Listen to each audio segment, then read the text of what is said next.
Pro-Palestinian protests are continuing at U of T here in Toronto and at McGill University in Montreal. Meanwhile, police officials and university administrators are in Ottawa today meeting with legislators on Parliament Hill. And our Glen McGregor is in the nation's capital. So, Glen, these meetings, they are taking place with the House Justice Committee. But what is the actual goal here? What's going to happen? They are trying to get some insight into the response from university administrators into these protests that are occurring on campuses. And you've been reporting this morning on the one at University of Toronto, where the administration is moving for an injunction to have it shut down. But this is something that is a problem for a lot of universities across the country, trying to figure out how to balance this interest in maintaining free speech. And of course, universities are, if anywhere in our society need to have free speech, it's there against concerns about protesters expressing chiefly anti-Semitic expressions, as well as anti-Islamic sentiments as well. So they are going to hear this afternoon from the administrators of the University of Toronto, from Concordia in Montreal, from McGill in Montreal, and also the University of British Columbia, to have them explain what they're doing on campus to take action. There is frustration amongst MPs, and we heard this voice this morning by Marco Mendicino, who is an MP from the downtown Toronto riding of Eglinton Lawrence, has a sizable Jewish community. Of course, remember his name because he used to be public safety minister, so he's very familiar with Canada's hate speech laws. His concern is that universities are not applying their codes of conduct to ensure that there isn't hate speech expressed by students at these demonstrations. So we're going to hear this afternoon what the universities say about that, why they aren't using the code of conduct to kind of police this sort of speech.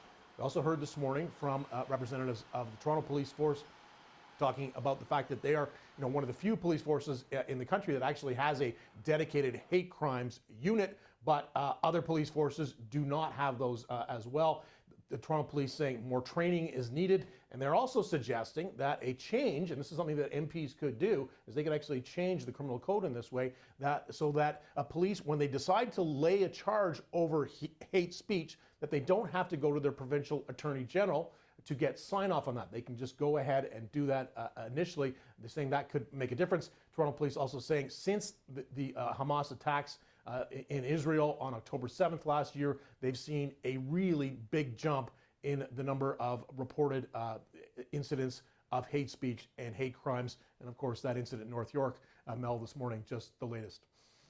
Glenn, you mentioned some politicians weighing in on these demonstrations here. I'm wondering how each of the federal parties view these protests. Yeah, I would say, the Liberals and the Conservatives, they are decidedly concerned, opposed to some of the protests and the extended occupation of these university campuses. They're getting more support, I would think, from the New Democrats, who are trying to, kind of advocate a little bit more on behalf of Palestinians.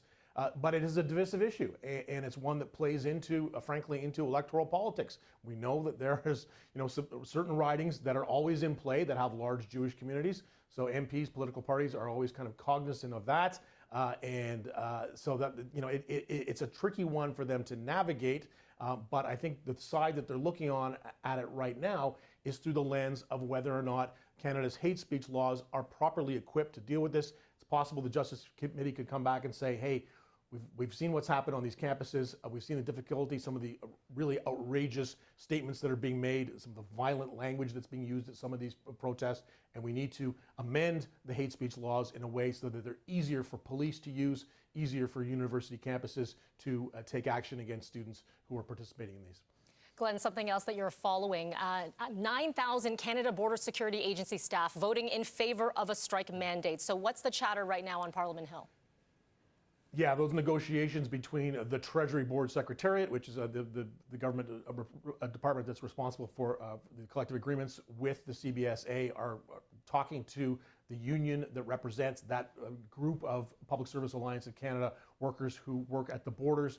This is a major concern, though, for Canada's economy and for its tourism industry, because if there is another disruption in June at the borders, this could have an effect. Now, about 90% of the people who work at the borders who are a part of this strike mandate are deemed to be essential workers. That means they can't go on strike.